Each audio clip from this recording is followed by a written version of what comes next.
আল্লাহ তাআলার দরবারে অসংখ্য অগণিত শুকরিয়া জ্ঞাপন করছি যে আল্লাহ রাব্বুল আলামিন আপনাকে আমাকে রমাদানুল মুবারকের আজকে তৃতীয় জুমা, এই তৃতীয় জুমা পর্যন্ত আল্লাহ তাআলা আমার আপনার হায়াতকে দীর্ঘায়িত করেছেন। সাথে সাথে দুনিয়ার মধ্যে সবচেয়ে উত্তম স্থান আল্লাহ তাআলার ঘর মসজিদের মধ্যে আগে আগে আসার বসার তৌফিক দান করেছেন। এজন্য আমরা সকলেই অন্তরে অন্তঃস্থল থেকে আল্লাহ তাআলার দরবারে কালিমাতুশ শুকর আদায় করি, বলি আলহামদুলিল্লাহ। তো এই জুমাটা খুবই গুরুত্বপূর্ণ একটা জুমা। এই জুমার মধ্যে এতেকাফ চলে আসছে, আবার এই জুমার মধ্যে লাইলাতুল কদর চলে আসছে, ঠিক কিনা বলেন? আবার আমাদের সামনে সবচেয়ে বড় বিষয় হলো মসজিদটা এখন অর্ধেকের কাজ বাকি, ঠিক কিনা? আচ্ছা, তো লাইলাতুল কদর প্রথম আমি সংক্ষেপে আলোচনা করতেছি। লাইলাতুল কদর এই বিষয়ে নির্দিষ্ট কোনো দিন নেই যে এই দিনের মধ্যেই লাইলাতুল কদর হবে। কথা বুঝছেন? লাইলাতুল কদর নির্দিষ্ট কি নাই, কোনো দিন নাই যে এই রজনীতে বা এই দিনেই লাইলাতুল কদর হবে, এরকম নির্দিষ্ট কোনো দিন তারিখ নেই।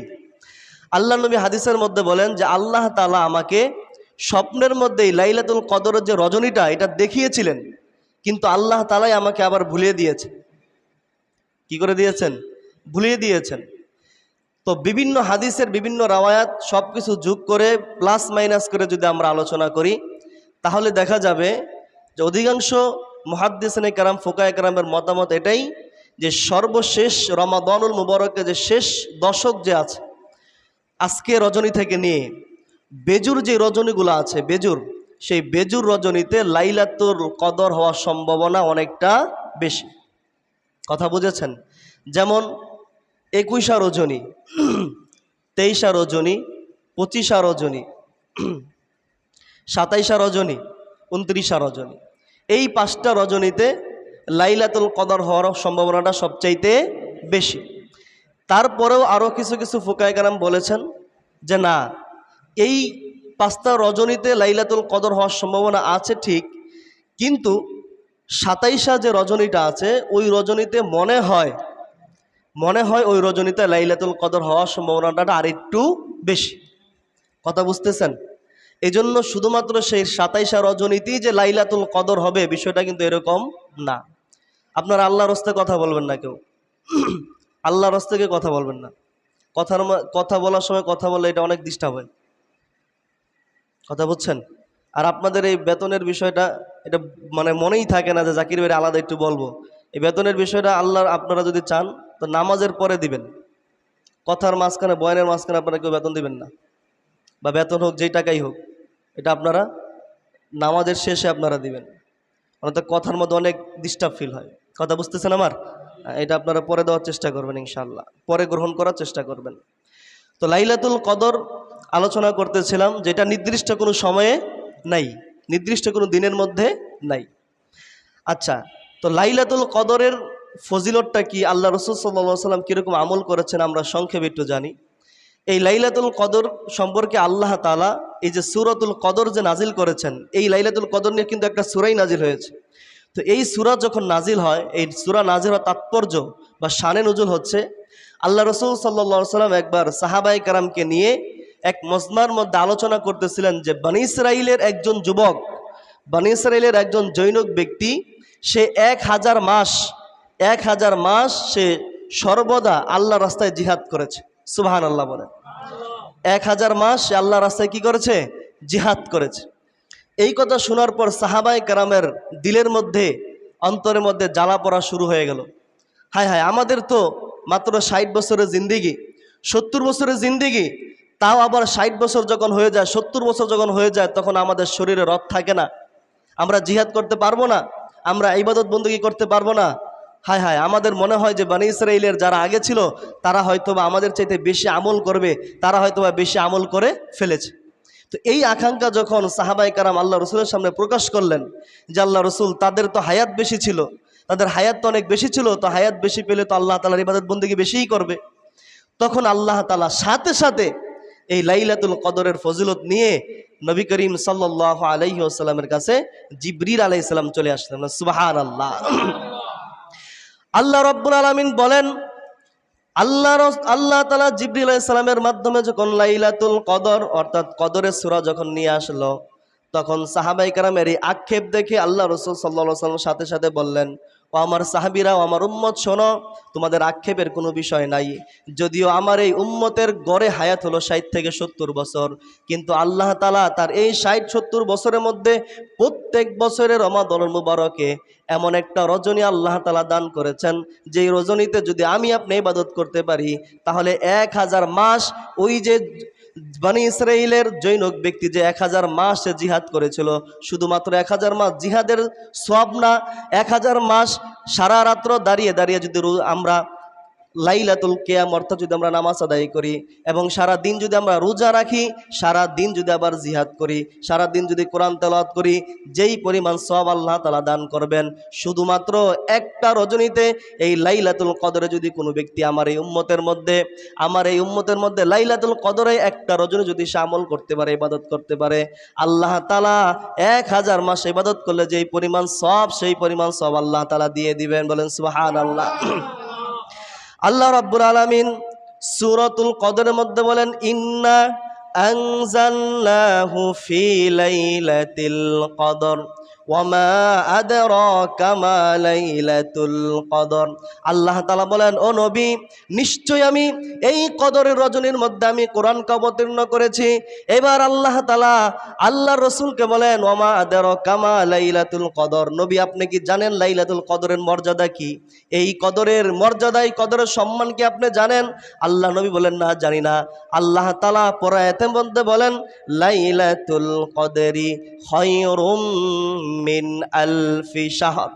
আল্লাহ তাআলা বলেন, নবী শোনেন, আপনার উম্মত আপনার কাছে আক্ষেপ প্রকাশ করেছে, বনি ইসরাইলের এক ব্যক্তি 1000 বছর সে আল্লাহর রাস্তায় জিহাদ করে যেই পরিমাণ সওয়াব সে অর্জন করেছে, আপনার উম্মত যদি এই লাইলাতুল কদর পায়, এই লাইলাতুল কদরে যদি সে একদিন ইবাদত করে, সেই যুবক 1000 মাস সে যেই পরিমাণ জিহাদ করে যে সওয়াব পেয়েছে, আমি আপনার উম্মতকে এই পরিমাণ সওয়াব দিয়ে দিব। সুবহানাল্লাহ।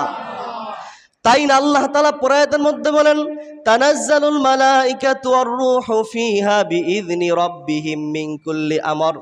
আল্লাহ তাআলা বলেন, নবী শুধুমাত্র এই ফজিলত ক্ষান্ত না, এই লাইলাতুল কদরের রজনীতে আমার ফেরেশতার একদল টিম, সমস্ত ফেরেশতারা এবং ফেরেশতাদের যে লিডার জিবরিল আলাইহিস সালাতু ওয়াস সালাম, আমার পক্ষ থেকে সমস্ত ফায়সালাকর বিষয় নিয়ে এসে জমিনের মধ্যে ঘোরাঘুরি করে। বলেন সুবহানাল্লাহ।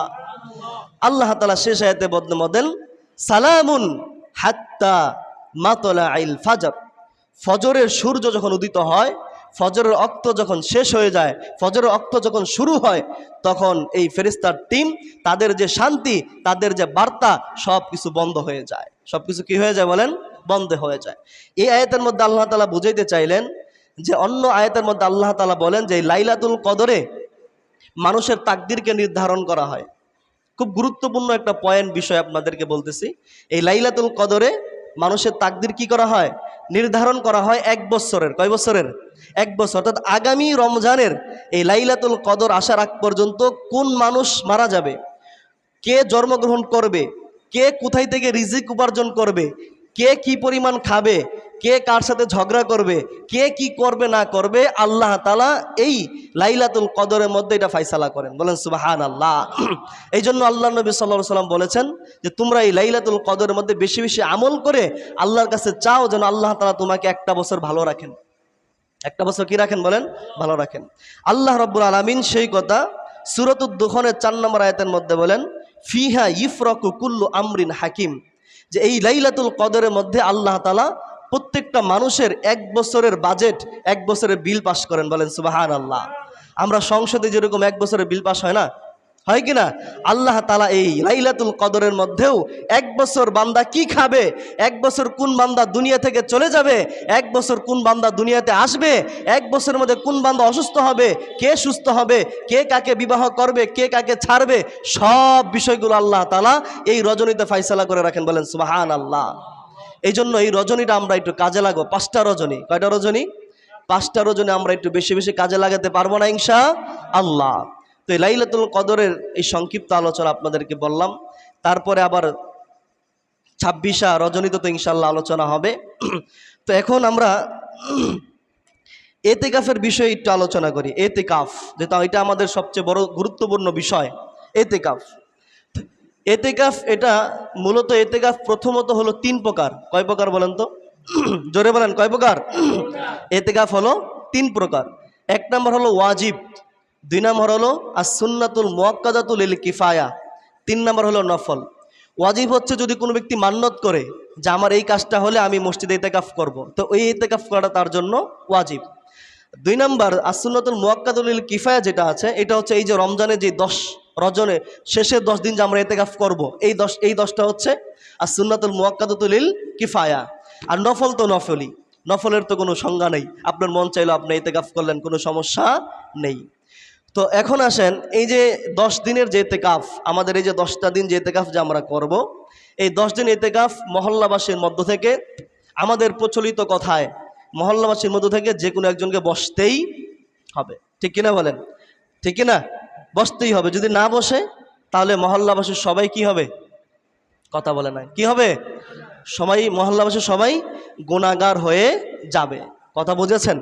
আচ্ছা, তো এখন আসেন ইতেকাফের আমরা কিছু আলোচনা করি। আল্লাহ রাসূল সাল্লাল্লাহু আলাইহি ওয়াসাল্লাম ইতেকাফ কিভাবে করেছেন, ইতেকাফের গুরুত্ব, ইতেকাফের ফজিলত ফাজাইল জানা দরকার আছে কিনা বলেন? আছে কিনা? মুসল্লি তো আসে নাই, পরে তো বলে যে ইতেকাফের আলোচনাই তো শুনলাম না। ঠিক আছে না? আচ্ছা, তো ইতেকাফ ভঙ্গের অনেকগুলো কারণ আছে। মনে করেন আপনি সুন্নতুল মুআক্কাদাতুল লিল কিফায়া ইতেকাফ করতে বসছেন, কোনো কারণে যদি আপনার ইতেকাফটা ভেঙে যায়, তাহলে এই ইতেকাফটা কিন্তু পরবর্তীতে রাখা আপনার জন্য ওয়াজিব হয়ে যাবে। কথা বুঝেছেন? এই ইতেকাফ ভাঙ্গার কিছু কারণ সংক্ষেপে আপনাদেরকে 2-1টা বলি। 1 নম্বর হলো মসজিদের যে এরিয়া যেটা আছে, বিনা ওজরে বিনা কারণে মসজিদের এরিয়া থেকে বের হলে আপনার ইতেকাফ নষ্ট হয়ে যাবে। কথা বুঝেছেন? 2 নম্বর, মসজিদের মধ্যে যদি থাকে, এটা তোর বলার প্রয়োজন নেই, আরও বিভিন্ন কারণে ইতেকাফ কি হয়ে যায়? নষ্ট হয়ে যায়। সেগুলো আমরা ইনশাআল্লাহ প্রতিদিন ঈশার নামাজের সময় আমরা একটা একটা করে বলবো।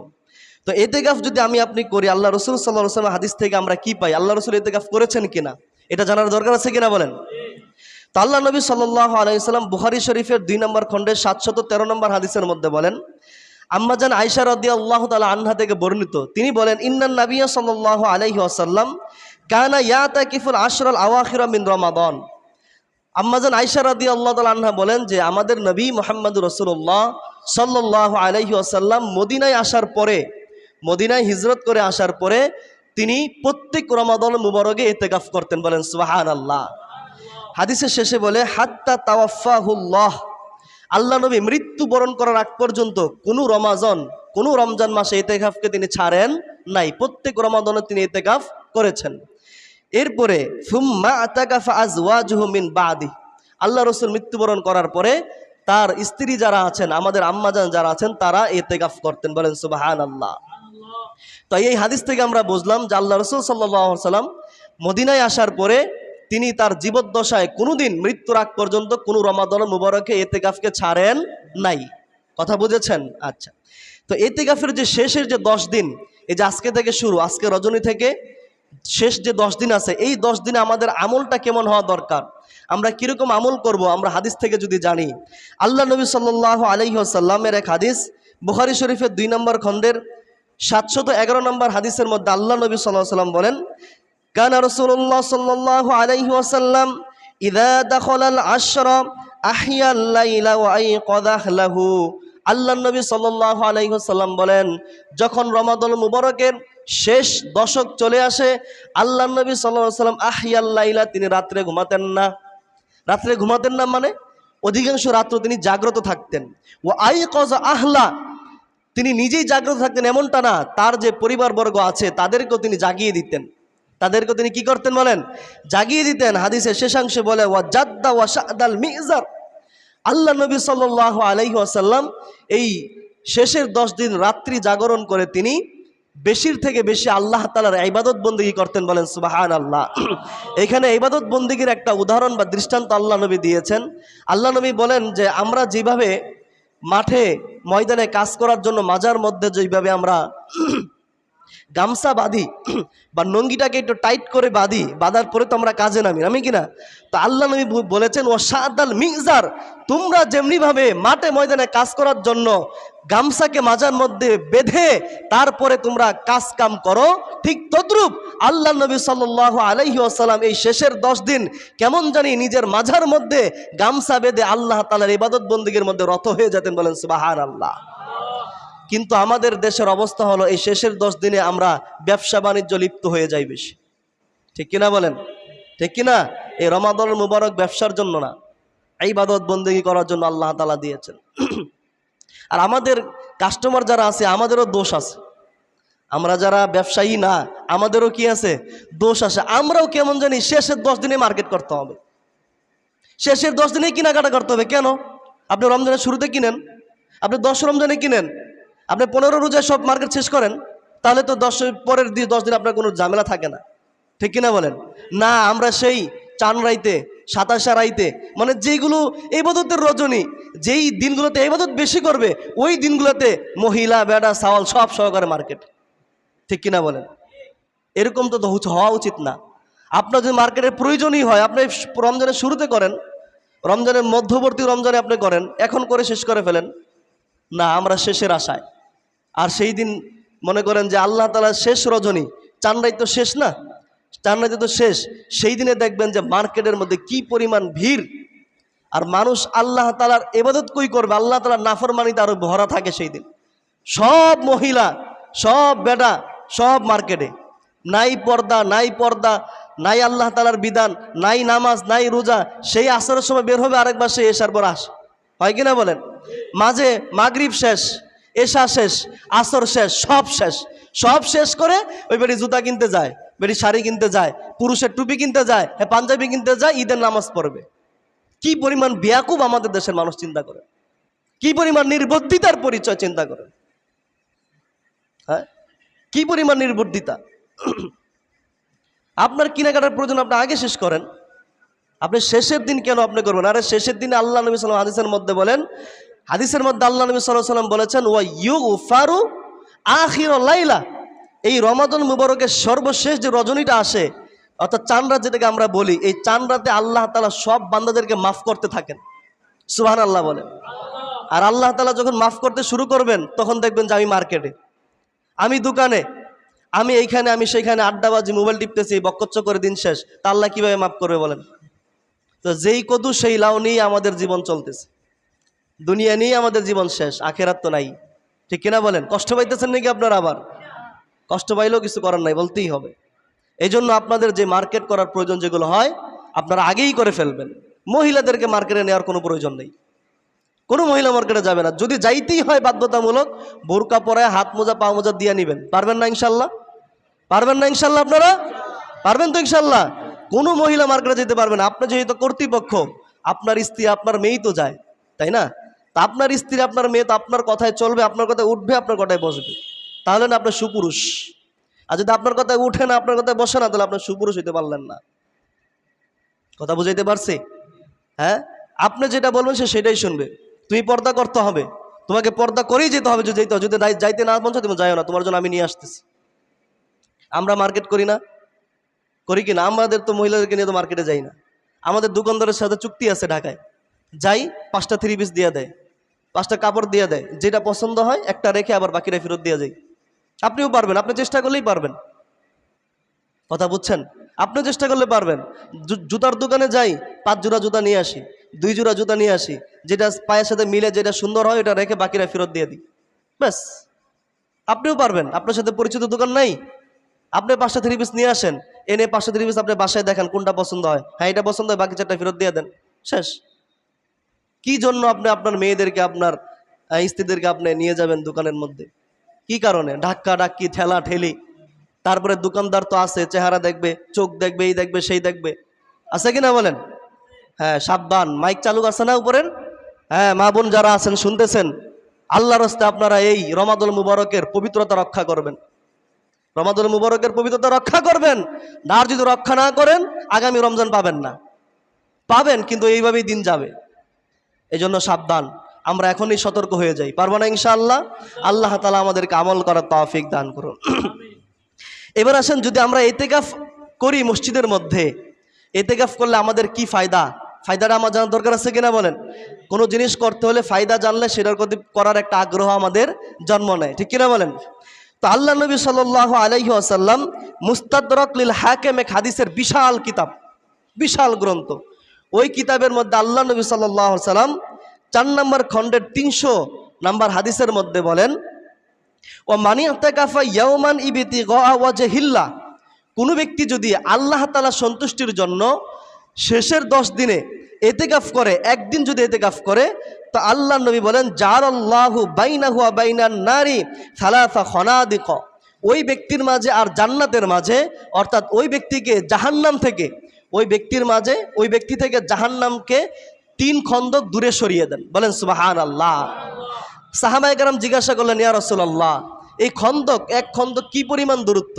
আল্লাহ নবী সাল্লাল্লাহু আলাইহি ওয়াসাল্লাম বলেন আবিআদু মিম্মা বাইনাল খাফিকাইন, পূর্ব থেকে পশ্চিম পর্যন্ত যেই পরিমাণ দূরত্ব, এক রাওয়ায়াত, আরেক রাওয়ায়াতে আসে জমিন থেকে আসমান পর্যন্ত যেই পরিমাণ দূরত্ব, এক খণ্ডকের দূরত্ব হলো সেই পরিমাণ। বলেন সুবহানাল্লাহ। তাহলে একদিন যদি আপনি আল্লাহ তাআলাকে সন্তুষ্ট করার জন্য ইতিকাফ করেন, তো একদিনে 3 খণ্ডক, আর 10 দিনে 30 খণ্ডক, ঠিক কিনা? 10 দিনে কয় খণ্ডক? 30 খণ্ডক। তার মানে ওই ব্যক্তি জাহান্নামে যাবে? যাবে। তার মানে 1 নম্বর উপকারিতা, যদি কোনো ব্যক্তি এই 10 দিন ইতিকাফ করে, আল্লাহ তাআলা তাকে জাহান্নাম থেকে মুক্তি দিয়ে দিবেন। বলেন সুবহানাল্লাহ। 2 নম্বর, আল্লাহ নবী সাল্লাল্লাহু আলাইহি ওয়াসাল্লাম বলেন ইতিকাফ করার কারণে, ইতিকাফে বসার কারণে ওই ব্যক্তি অনেক কাজ থেকে সে বঞ্চিত হয়, অনেক আমল থেকে সে বঞ্চিত হয়। যেমন পিতামাতার খেদমত করা অনেক গুরুত্বপূর্ণ, সে পিতামাতার খেদমত করতে পারে না, কারণ সে মসজিদে থাকে, ঠিক কিনা? আরও যত ইবাদত যত আছে বাহিরে সংশ্লিষ্ট, সেই ইবাদতগুলো কিন্তু সে করতে পারে না, পারে? তো আল্লাহ নবী সাল্লাল্লাহু আলাইহি ওয়াসাল্লাম হাদিসের মধ্যে বলেন, এই ইতিকাফকারী ব্যক্তি যদিও সে বাহিরের ইবাদতগুলো যদিও সে করতে পারছে না, কিন্তু সে ইতিকাফে বসার কারণে এই গোটা মহল্লার যত মানুষ ইবাদত করবে, যত নেক আমলগুলো করবে, ওই নেক আমলের একটা সওয়াব তার আমলনামায় দিয়ে দিবেন। বলেন সুবহানাল্লাহ। কিন্তু গুনাহটা দিবেন না। আপনারা উল্টা ভাবেন না, আপনি ইতিকাফ করবেন না, বাইরে মোবাইল দেখবেন, বাইরে গুনাহ করবেন, সেই গুনাহটা আসবে না, আপনি যেই নেকটা করবেন সেই নেকটা আসবে। বলেন সুবহানাল্লাহ।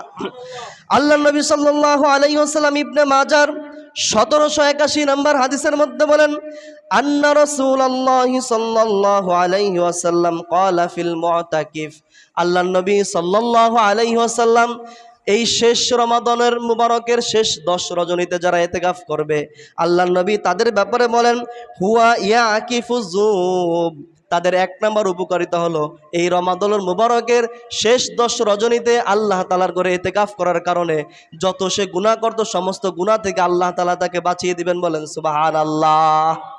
হাদিসের শেষ অংশে আল্লাহ নবী বলেন ওয়াইজরা লাহু মিনাল হাসানাতি কামিলিল হাসানাতি কুল্লিহা, আল্লাহ নবী সাল্লাল্লাহু আলাইহি ওয়াসাল্লাম বলেন সে বাহিরে থাকতে যদি থাকতো, সে পিতামাতার খেদমত সহকারে আরও যত ইবাদত বন্দেগী থেকে সে বঞ্চিত হয়েছে, গোটা মহল্লাবাসী যেই পরিমাণ ইবাদত সে করবে, আল্লাহ তাআলা তার আমলনামায় একটা সওয়াব পাঠিয়ে দিবেন। বলেন সুবহানাল্লাহ।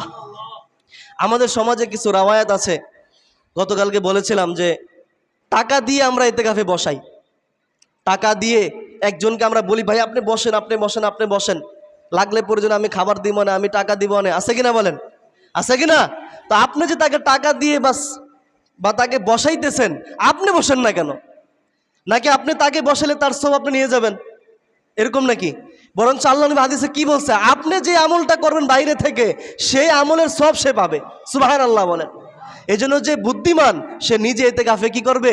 বসবেন। বলেন সুবহানাল্লাহ। 3 নম্বর উপকারিতা, যদি আমরা ইতিকাফে বসি, 3 নম্বর পুরস্কার আল্লাহ নবী সাল্লাল্লাহু আলাইহি ওয়াসাল্লাম বলেন, খুব গুরুত্বপূর্ণ একটা হাদিস।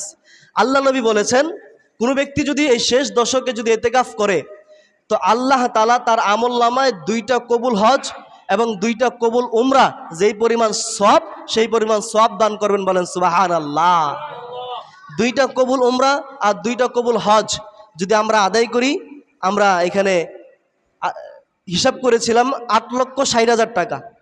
কাকে নিয়ে যেন হিসাব করেছিলাম? 8 লক্ষ কত? 60,000, 2টা হজ এবং 2টা উমরা যদি আমরা করি 8 লক্ষ কত 60,000 টাকা আপনার খরচ হবে, আরো বেশি হবে। এটা আমরা সর্বনিম্ন ধরেছি। 8 লক্ষ কত 60,000, 8,60,000 টাকা দিয়ে আপনি 2টা উমরা করবেন, 2টা হজ করবেন, ঠিক এই 8,60,000 টাকা খরচ করার পরেও আপনার এই হজ, আপনার এই উমরা কবুল হবে কিনা সন্দেহ আছে কিনা বলেন। কিন্তু আল্লাহ নবী বলেছেন বান্দা, আল্লাহ নবী বলেন উম্মত শোনো, এই শেষ দশকে যদি তুমি আল্লাহ তাআলা করে ইতিকাফে বসো, তুমি গরিব মানুষ, তুমি অসহায়, তুমি 2টা হজ 2টা উমরা করার তৌফিক তোমার নাই, আল্লাহ তাআলা তোমাকে সেই পরিমাণ সওয়াব দিয়ে দিবেন। বলেন সুবহানাল্লাহ। আল্লাহ নবী সাল্লাল্লাহু আলাইহি ওয়াসাল্লাম বাইহাকি শরীফের মধ্যে বলেন মান ইয়াতাকাফা আশরাম মিন রমাদান কানা কা হাজ্জাতাইন উমরাতাইন। আল্লাহ নবী বলেন কোন ব্যক্তি যদি শেষ দশকের অর্থাৎ রমাদান মুবারকের শেষ 10 দিন যদি আল্লাহ তাআলার করে ইতিকাফ করে, আল্লাহ নবী বলেন কানা কা হাজ্জাতাইন ওয়া উমরাতাইন, 2টা হজ এবং 2টা উমরা করলে যেই পরিমাণ সওয়াব হতো, আল্লাহ নবী বলেন আল্লাহ তাআলা ওই ব্যক্তির আমলনামায় সেই পরিমাণ সওয়াব দিয়ে দিবেন। বলেন সুবহানাল্লাহ। এই জন্য ইতিকাফে বসবেন তো ইনশাল্লাহ। আমাদের সবারই চাহিদা আছে না 2টা উমরা 2টা হজের সওয়াব নেওয়ার, আছে কিনা দেখি কার কার আছে। 2টা উমরা নেওয়ার 2টা হজ নেওয়ার কার কার আছে দেখি। আয় হায়, কারো নাই। আল্লাহ তাআলা আমল করার তৌফিক দান করেন, বলেন আমিন। এরপরে 4 নম্বর উপকারিতা আল্লাহ নবী সাল্লাল্লাহু আলাইহি ওয়াসাল্লাম হাদিসের মধ্যে বলেন, আল্লাহ নবী সাল্লাল্লাহু আলাইহি ওয়াসাল্লাম বলেন যে 4 নম্বর উপকারিতা হলো যদি আমরা ইতিকাফ করি তো লাইলাতুল কদরের, আরে শোনেন, লাইলাতুল কদরের মধ্যে যেই আলোচনা আমরা শুরুতে করেছি সেই লাইলাতুল কদরটা আমরা পেয়ে যাব। পাবো কিনা বলেন। আচ্ছা, আল্লাহ নবী সাল্লাল্লাহু আলাইহি ওয়াসাল্লামের 5 নম্বর উপকারিতা হলো কোনো ব্যক্তি যদি ইতিকাফ যদি আমরা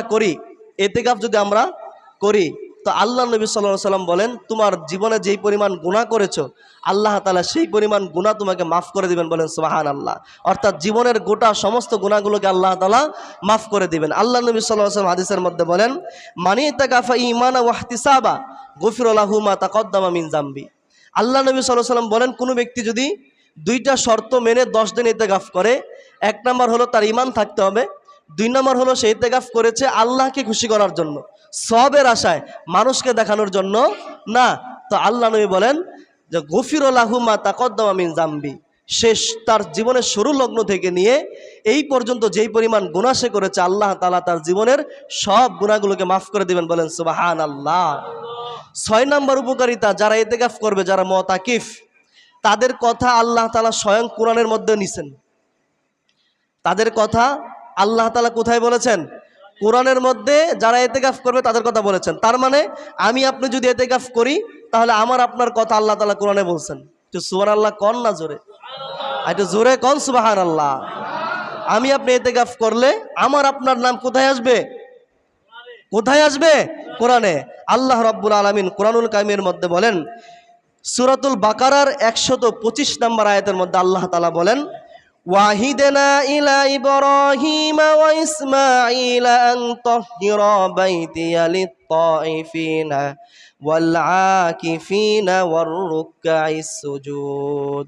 আল্লাহ তাআলা বলেন ইব্রাহিম আর ইসমাঈল আলাইহিস সালাম যখন আমার ঘর বাইতুল্লাহকে নির্মাণ করলো, বাইতুল্লাহ নির্মাণ করার পর আমি তাদেরকে আদেশ করলাম আনতাহহিরা বাইতি, তোমরা আমার বাইতুল্লাহকে পরিষ্কার করো, পরিষ্কার পরিচ্ছন্ন করো, মসজিদটাকে সাফাই করো।